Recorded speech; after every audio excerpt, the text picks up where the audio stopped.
Have you ever wondered how the diplomatic strategies of a German statesman could impact the colonial policies of the British Empire in India?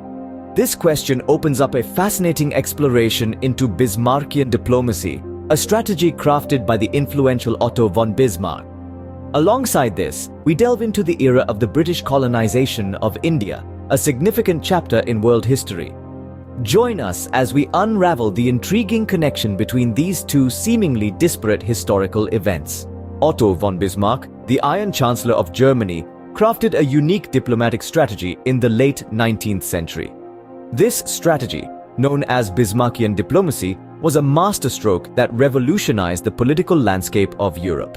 At its core, Bismarckian diplomacy was a strategic approach to international relations, grounded in pragmatism and the maintenance of a balance of power.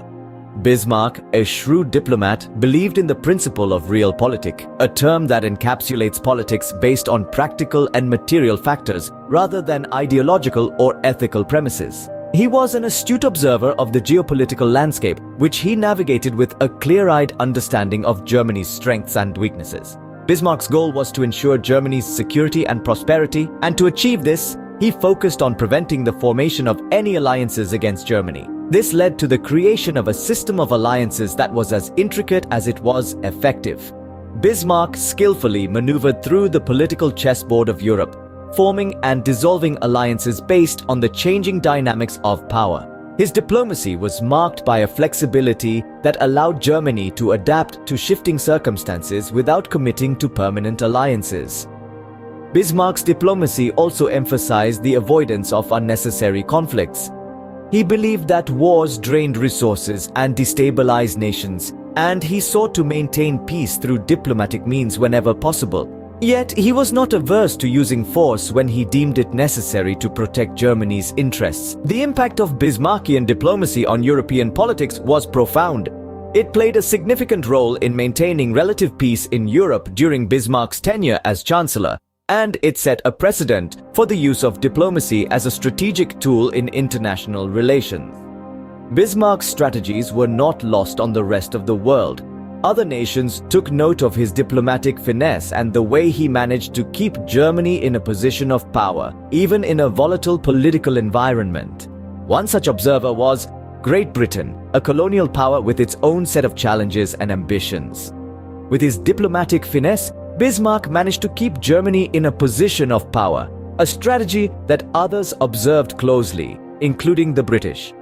Meanwhile, thousands of miles away, the British Empire was tightening its grip on India. Like a boa constrictor wrapping itself around its prey, the British Empire was gradually but firmly imposing its control over the Indian subcontinent. This wasn't a sudden assault, but rather a calculated, strategic approach that would ensure long-term dominance. The British colonial policies in India were marked by an insidious exploitation of resources. India, often referred to as the jewel in the crown of the British Empire, was a treasure trove of natural resources.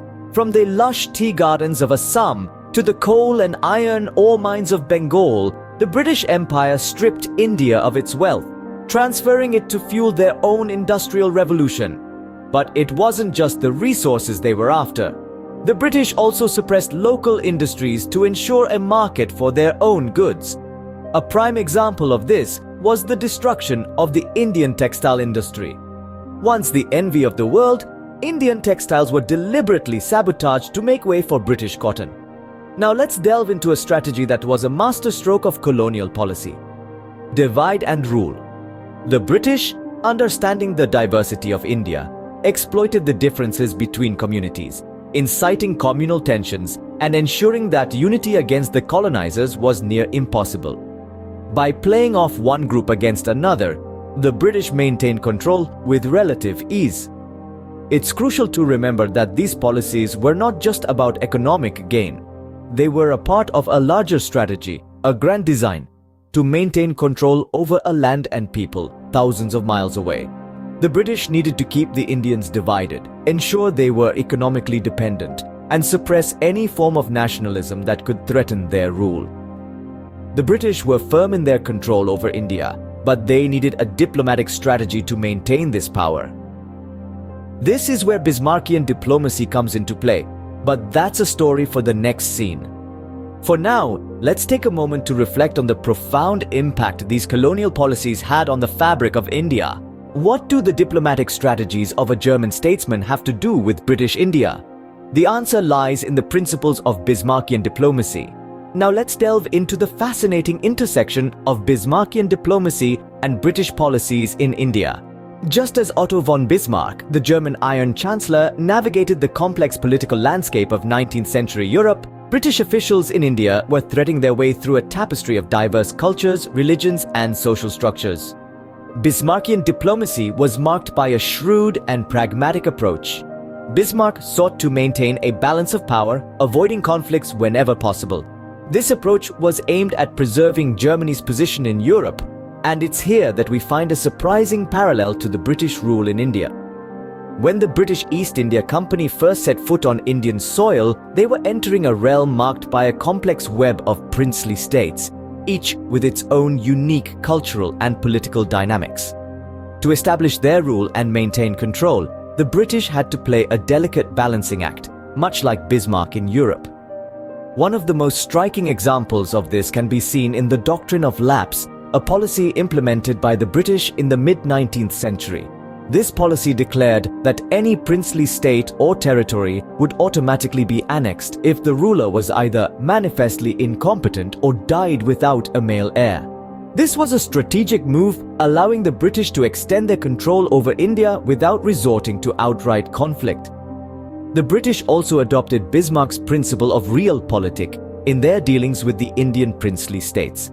This involved making decisions based on practical considerations rather than moral or ideological ones. For instance, they allied themselves with certain princely states, not because they shared common beliefs or ideologies, but because it served their strategic interests. The British also harnessed the power of divide and rule, a strategy famously used by Bismarck to isolate his adversaries. In India, they exploited existing divisions between different religious and social groups to maintain control, a strategy that had far-reaching and often tragic consequences. In essence, the British, like Bismarck, were masters of the diplomatic chess game. They understood the value of alliances, the danger of making too many enemies, and the importance of keeping their ultimate objectives in sight. This intricate dance of power played out over the course of more than 200 years, shaping the course of Indian history and leaving an indelible mark on its people. Thus, Bismarckian diplomacy left its mark in the annals of British colonial history in India. Through a careful balance of power, strategic alliances, and practical decision-making, the British were able to exert their influence over a vast and diverse subcontinent. And while the legacy of colonialism is a complex and often painful one, it's clear that the strategies used by the British were, in many ways, a reflection of those championed by Bismarck in his quest to unify and strengthen Germany. The historical landscape of the 19th and early 20th centuries was shaped by many factors, including the diplomatic strategies of individuals like Bismarck.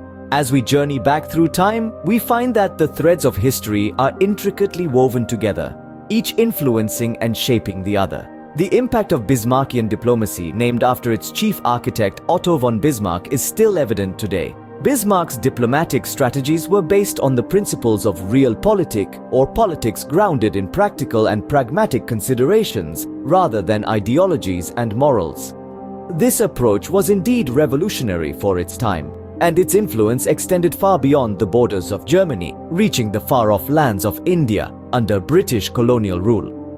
The British, although initially adhering to their own policies, soon found themselves adopting elements of Bismarck's diplomatic strategies.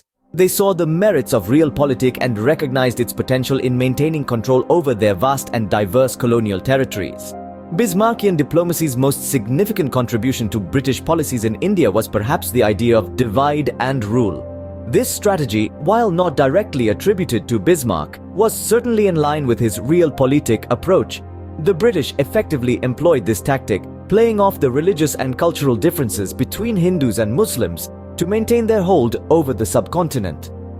This policy, while achieving its immediate goal, left deep-seated divisions that continue to affect the region to this day. Furthermore, Bismarck's emphasis on strong central authority and his skill at manipulating international relations to Germany's advantage also found resonance with the British. They sought to consolidate their power in India, managing the complex web of princely states and regions through a centralized administrative system, much like Bismarck's Germany. In essence, Bismarckian diplomacy provided the British with a blueprint for maintaining control over their colonial territories. It offered a pragmatic and realistic approach that prioritized practical considerations over ideological concerns, which proved to be a successful strategy in managing the complexities of colonial rule. However, it's also important to remember the human cost of these policies. The implementation of these strategies often led to the marginalization of certain communities and exacerbated social and economic disparities. While the British Empire in India has long since ended, the echoes of Bismarckian diplomacy can still be heard in the country's modern political strategies. As we reflect on this historical period, it serves as a reminder of the profound influence that individuals like Bismarck can have on shaping the destiny of nations, and how the lessons learned from the past continue to inform the present and the future.